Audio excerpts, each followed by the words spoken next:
Hi, my name is Riley. I'm 22 years old. I'm going to tell you a really tragic life experience and how I got through it. I have a twin sister named Sarah. Ever since we were young, she was a spoiled brat. My parents used to favor her too. I was a quiet, shy kid and no one really used to care about me. Sarah used to get a monthly allowance to spend on clothes, accessories, and all sorts of things, while I was told to use the clothes that she passed down to me and things that she no longer needed. My parents used to dislike me because I wasn't as outgoing as Sarah. Moreover, I had a soft spot for the servants and staff members, so I often gave them food and money. But this didn't sit well with my family. They wanted me to behave in a certain manner, and I refused to do that. Their indifference towards me only grew with each passing year, and at one point, I got used to it. They stopped bringing me to parties or family gatherings. In fact, one day, my mom said this: "Since you enjoy spending time with the servants so much, why don't you become one of them?" Sarah snickered. "Right, and we don't even have to pay her." Well, I was already reduced to that kind of state. I was living in the house and eating 3 meals a day. Sarah was the one who used to get all the love, attention, and money. A few months after my 20th birthday, my parents suddenly passed away in a car accident. I wasn't upset about it, but I was a bit shocked. It happened so suddenly. I mean, it was an accident, but still. Plus, Sarah started acting strange. I thought she was attached to Mom and Dad, but nope, she didn't even shed a single tear. In fact, her first concern after their death was her inheritance.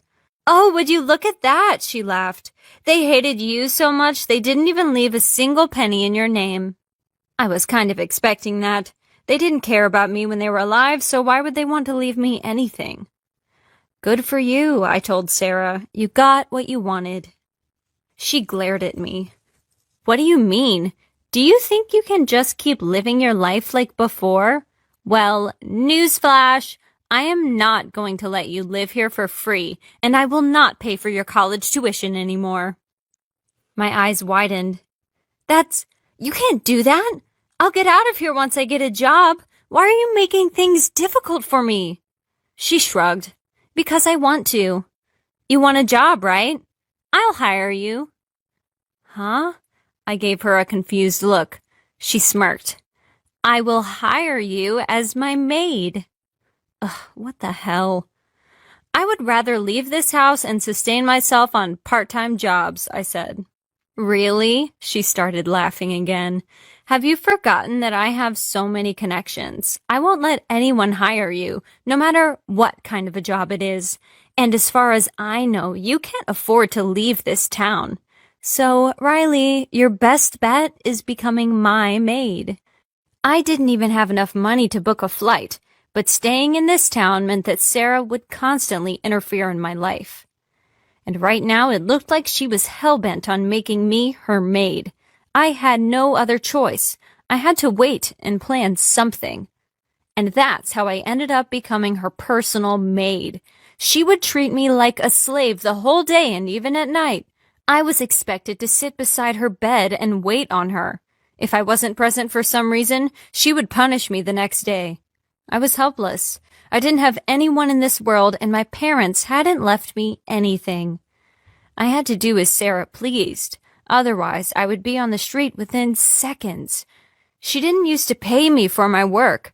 Like old times, she would give me her worn-out clothes and leftover food. One night, I made up an excuse and went to my room. I locked the door and plopped down on the floor. I wanted to cry.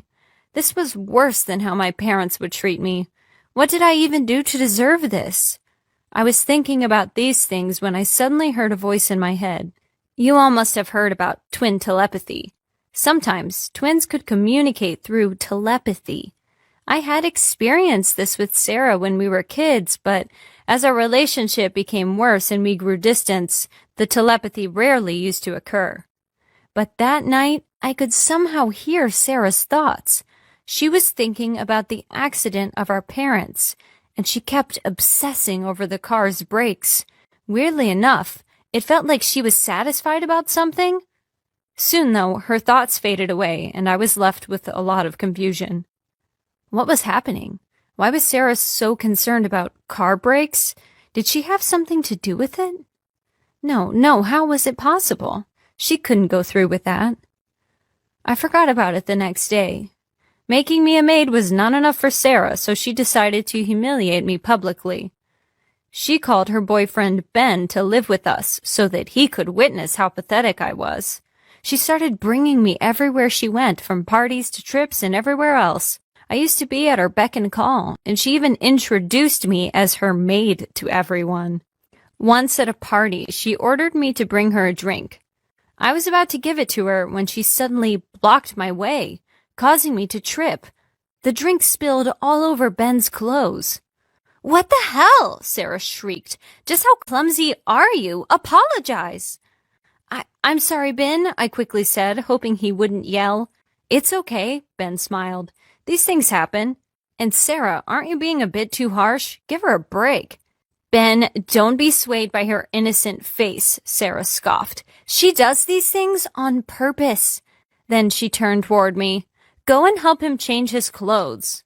I followed Ben to an upstairs room. He turned to me apologetically. "I'm sorry, Riley," he said. "Sarah is a bit cruel. But you don't have to worry. I'm not mad. You can go back home and rest. I'll cover for you." This was the first time someone was being kind towards me. I thanked him and went back home. Sarah kept finding opportunities to humiliate me in front of others, but Ben would support me. He even scolded Sarah a few times, but of course she didn't listen. Instead, she started accusing me of trying to seduce her boyfriend.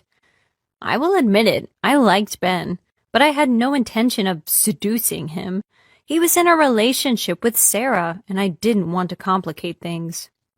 We went shopping one day, and Sarah kept dumping piles of clothes into my hands. Within 15 minutes, my hands were so full that I could barely see. The salesgirl tried to help me, but Sarah asked her to back off. When she went inside the changing room to try on more clothes, I nearly lost my balance. The clothes fell out of my hands, and I was about to fall too, but Ben caught me just in time. "Are you okay?" he asked in concern. I nodded. "Thanks.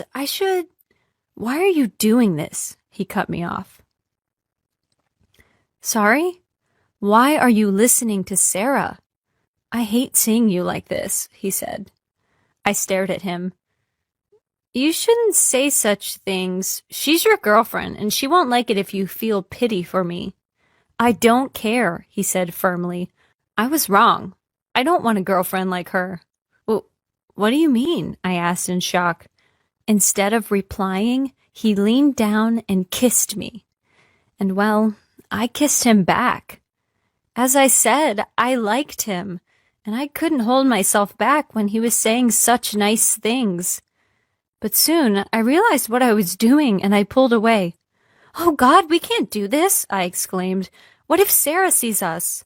"What are you two doing?" Sarah's voice interrupted us. It seemed like she hadn't seen anything. Ben was about to open his mouth, but I grabbed his arm and shook my head, hoping he would get the message. I didn't want him to break up with Sarah now. Not like this, at least. Later that night, I called him to meet me in a park. "Why did you stop me today?" he asked me. "I don't like her.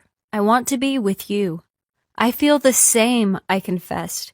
"But before you break up with her, there's something I need you to do." "What is it?" "You're a lawyer, right?" I asked him, to which he nodded. "Then can you please help me look more into my parents' accident?" I pleaded. "I have a feeling that Sarah had something to do with it. A few nights ago, I heard her thoughts through twin telepathy. I didn't pay it much attention then, but now I feel like I should investigate this thoroughly." "To be honest, I was a bit suspicious too," he said. "I mean, she never even mentions her parents or doesn't even seem remotely sad. Isn't that a bit concerning? She owes everything to them, yet she doesn't seem to care." "Exactly," I nodded. "Since you're so close to her now, it would be easier for you to investigate the case. Please help me out, Ben." "Gladly," he smiled. After that day, Ben started looking for clues. Thankfully, Sarah had no idea about it. She even gave him her laptop to use. Ben showed me a video that he had found on her laptop. It was a recording of my parents. They were talking about how unfairly they had been treating me. Apparently, Sarah had started bugging them for property and inheritance. This made them realize that she only loved money, and now they were regretting their actions.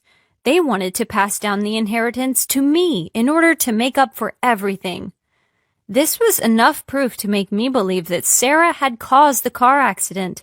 Ben and I looked more into the matter, and Ben went through Sarah's contacts at the time of the accident. We found out that she had paid the driver to tamper with the brakes. The driver had later taken a leave, and my dad was forced to drive that day, and that's how they got into an accident. I still didn't like my parents, but I felt bad for what had happened to them. Ben filed a case against Sarah. Now I was the inheritor of my parents' wealth. Sarah begged for me to save her. "Please, I don't want to go to jail," she cried. "I will do anything you say, just don't send me to jail." It was too late for that, and why would I help a criminal like her?